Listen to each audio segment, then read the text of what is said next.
अस्सलामुअलैकुम वरहमतुल्लाहि वबरकातुहू। देखिए दूसरा टेस्ट है, पांचवा टेस्ट हुर्फ़े मद्दे के बारे में है। चलिए छोटे से दरूद के साथ स्टार्ट करते हैं। अल्लाहुम्मा सल्ली अला मुहम्मदिन नबील उम्मी व अला आलिहि वसल्लम तस्लीमा। देखिए ये हुर्फ़े मद्दे का बारे में इम्तिहान है। इसमें 12 क्वेश्चंस हैं। आप एक एक क्वेश्चन के लिए आपको मैं 5 सेकंड का वक्त देती हूँ। आप मेरा क्वेश्चन सुनते ही वीडियो पास करिए और आप क्वेश्चन करिए, उसका क्वेश्चन का आंसर दीजिए। चलिए क्वेश्चन पढ़ना शुरू करते हैं। देखिए मैं यहाँ पहले इसमें क्वेश्चंस तो इंग्लिश में लिखी हूँ, लेकिन मैं उर्दू अल्फाज में ही पढ़ूँगी। इसे आप समझकर जवाब दीजिए। जिसे इंग्लिश पढ़ना नहीं आता वो मेरे क्वेश्चन सुनकर जवाब देने की कोशिश करिए। देखिए पहला क्वेश्चन है, इनमें से देखिए इसमें 4 ऑप्शंस दी हूँ, ए बी सी डी। इन चारों में से अलिफ़े मद्दा कौन सा है? आपके लिए 5 सेकंड का वक्त, 5 सेकंड का वक्त। देखिए इन चारों में से अलिफ़े मद्दा कौन सा है? देखिए हाँ, option A is the right answer, क्योंकि सीन अलिफ ज़बरजा, अलिफ से पहले ज़बर है तो वो अलिफ़ मद्दा होता है। देखिए ये ऑप्शन बी में सीन से अलिफ से पहले ज़ेर है, ये अलिफ़ मद्दा नहीं है। ये ऑप्शन सी में देखें अलिफ से पहले पेश है, ये भी नहीं हो सकता। सीन पर ज़बर है, ये हरकत है, तो option A is the right answer. So option A is the right answer. देखिए दूसरा क्वेश्चन देखिए, ये 4 ऑप्शनों में से, इन चारों ऑप्शनों में से याए मद्दा कौन सा है? याए मद्दा कौन सा है? देखिए यहाँ याए साकिन से पहले ज़बर है, ये याए मद्दा है क्या? नहीं।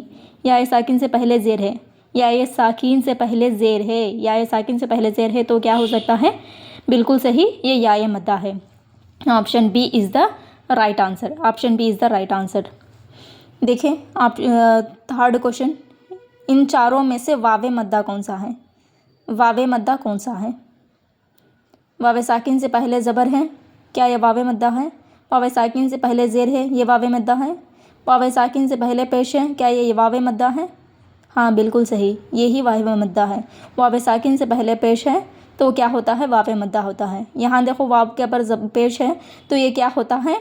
ये हरकत होता है। तो इसमें option C is the right answer. Option C is the right answer.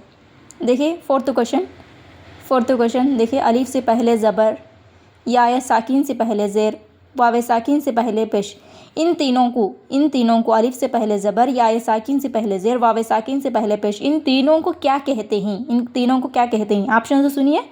Option A हरकत कहते हैं, ऑप्शन बी याए लीन कहते हैं, ऑप्शन सी हुर्फ़े मद्दा कहते हैं, ऑप्शन डी जज़म सुकून कहते हैं। देखिए ऑप्शन ए हरकत, ऑप्शन बी याए लीन, ऑप्शन सी हुर्फ़े मद्दा, ऑप्शन डी जज़म सुकून।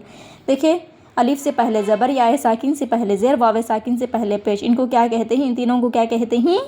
हाँ बिल्कुल सही, ये हुरूफ़े मद्दा कहते हैं। अलिफ से पहले ज़बर, याए साकिन से पहले ज़ेर, वावे साकिन से पहले पेश, इन तीनों को क्या कहते हैं? हुरूफ़े मद्दा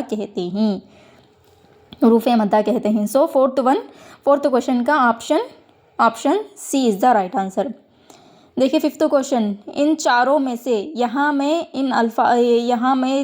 अंडरलाइन करी हूँ, जो अंडरलाइन करी हूँ उसको देखकर आप उसके मुताबिक यहाँ याए मद्दा को पहचानना होगा। इन चारों में से याए मद्दा कौन सा है? देखिए याए मद्दा पूछ रही हूँ, पहचानने को कह रही हूँ। देखिए ऑफ अलिफ से पहले ज़बर है, ये क्या होता है? अलिफ़ मद्दा है, तो ये याए मद्दा नहीं है। रॉ पर पेश है, तो ये क्या याए मद्दा है? नहीं है, क्योंकि ये हरकत है।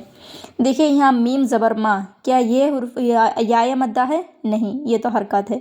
देखिए यहाँ याए साकिन, या पर साकिन है, याए साकिन से पहले ज़ेर है, क्या ये याए मद्दा है? हाँ बिल्कुल सही, ये याए मद्दा है। याए साकिन से पहले ज़ेर है तो याए मद्दा है, यही याए मद्दा है। So option D is the right answer. देखिए सिक्स्थ क्वेश्चन, यहाँ भी मैं 4 वर्ड्स दिए हूँ। इनमें से मैं जो अंडरलाइन करी हूँ वो अंडरलाइन में से आपको क्या पहचानना है? वावे मद्दा को पहचाना है। देखिए ये अंडरलाइन करी हूँ, क्या ये वावे मद्दा है? नहीं, ये हरकत है। देखिए यहाँ देखिए लाम ज़ेर लिखी हूँ, लाम ज़ेरली, क्या ये वावे मद्दा है? नहीं। यहाँ देखें मीम सिन पेशमुस, ये वावे मद्दा है? नहीं, क्योंकि ये जज़म सुकून का क़ायदा है। जिस हुरूफ पर जज़म आता है तो उसे क्या करते हैं, उसे पिछले वाले हुरूफ से मिलाकर पढ़ते हैं। मीम सिन पेशमुस, नहीं, ये वावे मद्दा नहीं है। ऑप्शन डी देखें, वावे साकिन से पहले पेश, वावे साकिन से पहले पेश हो तो उसे क्या कहते हैं? वावे मद्दा कहते हैं। So this is the right answer. जो ये अंडरलाइन करी हूँ यही वावे मद्दा है, यही वावे मद्दा है। So option D is the right answer. Option D is the right answer for question 6th। देखिए सेवेंथ क्वेश्चन में देखिए, इनमें से यहाँ भी अंडरलाइन करी हूँ, इन 4 वर्डों में से लेटर्स को अंडरलाइन करी हूँ। उन लेटरों में से कौन सा अलिफ़ मद्दा है? अलिफ़ मद्दा कौन सा है? देखें यहाँ सीन जेर, ऑप्शन ए में सीन जेर सी, इसे अंडरलाइन करूँ, क्या ये अलिफ़ मद्दा है? नहीं, क्योंकि ये तो हरकत है। यहाँ देखिए वावे साकिन से पहले पेश है, क्या ये अलिफ़ मद्दा है? यह अलिफ़ मद्दा है? नहीं, ये वावे मद्दा है, ये तो वावे मद्दा है। देखिए यहाँ बा अलिफ ज़बर, बा अलिफ से पहले ज़बर है, अलिफ से पहले ज़बर है तो उसे क्या कहते हैं? अलिफ से पहले ज़बर हो तो उसे क्या कहते हैं? अलिफ़ मद्दा कहते हैं, अलिफ़ मद्दा।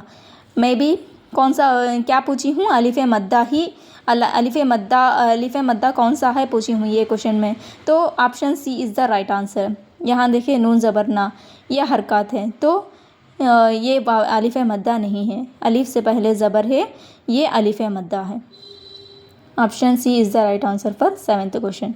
देखिए 8th क्वेश्चन, हुरूफ़ मद्दा को किस तरह पढ़ते हैं? हुरूफ़ मद्दा को किस तरह पढ़ते हैं? 8th क्वेश्चन, ऑप्शन ए 3 अलिफ के बराबर खींचकर, ऑप्शन बी 2 अलिफ के बराबर खींचकर, ऑप्शन 3 1 अलिफ के बराबर खींचकर, ऑप्शन डी बिना खींचे जल्दी पढ़ते हैं। हुरूफ़ मद्दा को किस तरह पढ़ते हैं? क्वेश्चन, हुरूफ़ मद्दा को किस तरह पढ़ते हैं? अलिफ से पहले ज़बर हो या साकिन से पहले ज़ेर हो, आवे साकिन से पहले पेश हो, इनको हुरूफ़ मद्दा कहते हैं। तो हुरूफ़ मद्दा को किस तरह पढ़ते हैं? ऑप्शन 1 3 अलिफ के बराबर खींचकर, ऑप्शन बी 2 अलिफ के बराबर खींचकर, ऑप्शन सी 1 अलिफ के बराबर खींचकर, ऑप्शन डी बिना खींचे जल्दी पढ़ते हैं। बताइए हुरूफ़ मद्दा को किस तरह पढ़ते हैं? कौन सा ऑप्शन है? So option C is the right answer. 1 अलिफ के बराबर खींचकर पढ़ते हैं। Option C is the right answer. Option C is the right answer. देखें नेक्स्ट क्वेश्चन, चलिए नेक्स्ट क्वेश्चन में चलते हैं। देखिए 9th क्वेश्चन, खड़ा ज़बर। देखें यहाँ ब्रैकेट में मैं खड़ा ज़बर लाइन के ऊपर इस तरह का निशान, खड़ा ज़बर किसके बराबर होता है? खड़ा ज़बर किसके बराबर होता है? ऑप्शन ए अलिफ से पहले ज़बर अलिफ़ मद्दा के बराबर, ऑप्शन बी ज़ेर के बराबर, ऑप्शन सी या मद्दा, या साकिन से पहले ज़ेर होते से या मद्दा कहते हैं तो या मद्दा के बराबर होता है, ऑप्शन डी वावे साकिन से पहले पेश वावे मद्दा के बराबर।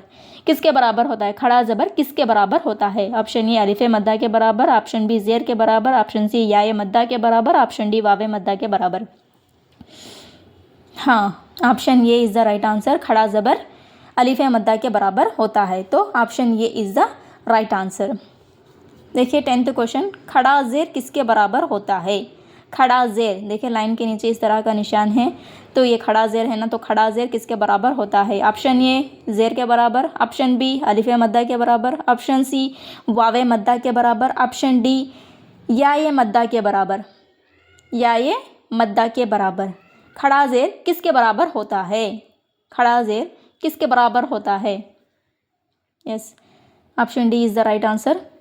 देखिए option D is the right answer. या मद्दा के बराबर होता है। खड़ा ज़ेर किसके बराबर होता है? या मद्दा के बराबर होता है। देखिए 11th क्वेश्चन, उल्टा पेश किसके बराबर होता है? उल्टा पेश किसके बराबर होता है?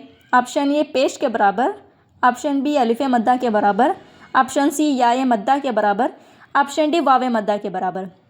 उल्टा पेश किसके बराबर होता है? उल्टा पेश किसके बराबर होता है? ऑप्शन ए पेश के बराबर, ऑप्शन बी अलिफ़ मद्दा के बराबर, ऑप्शन सी या मद्दा के बराबर, ऑप्शन डी वावे मद्दा के बराबर। हाँ बिल्कुल सही, ऑप्शन डी वावे मद्दा के बराबर होता है। वावे मद्दा के बराबर होता है उल्टा पेश, वा उल्टा पेश को किस तरह पढ़ते हैं, वावे मद्दा की तरह एक अलिफ के बराबर खींचकर पढ़ते हैं।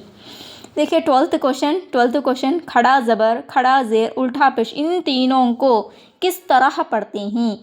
खड़ा ज़बर, खड़ा ज़ेर, उल्टा पेश, इन तीनों को किस तरह पढ़ते हैं। देखिए ऑप्शन ए जल्दी पढ़ते हैं, ऑप्शन बी एक अलिफ के बराबर खींचकर पढ़ते हैं, ऑप्शन सी हुरूफ मद्दा की तरह पढ़ते हैं, ऑप्शन डी बी एंड सी ये दो भी एक अलिफ के बराबर खींचकर और हुरूफ मद्दा की तरह। हुरूफ मद्दा क्या क्या हैं, अलिफ मद्दा, याए मद्दा, वावे मद्दा, इन तीनों को किस तरह पढ़ते हैं, एक अलिफ के बराबर खींचते हैं। ऑप्शन बी में भी क्या है, एक अलिफ के बराबर खींचकर पढ़ते हैं।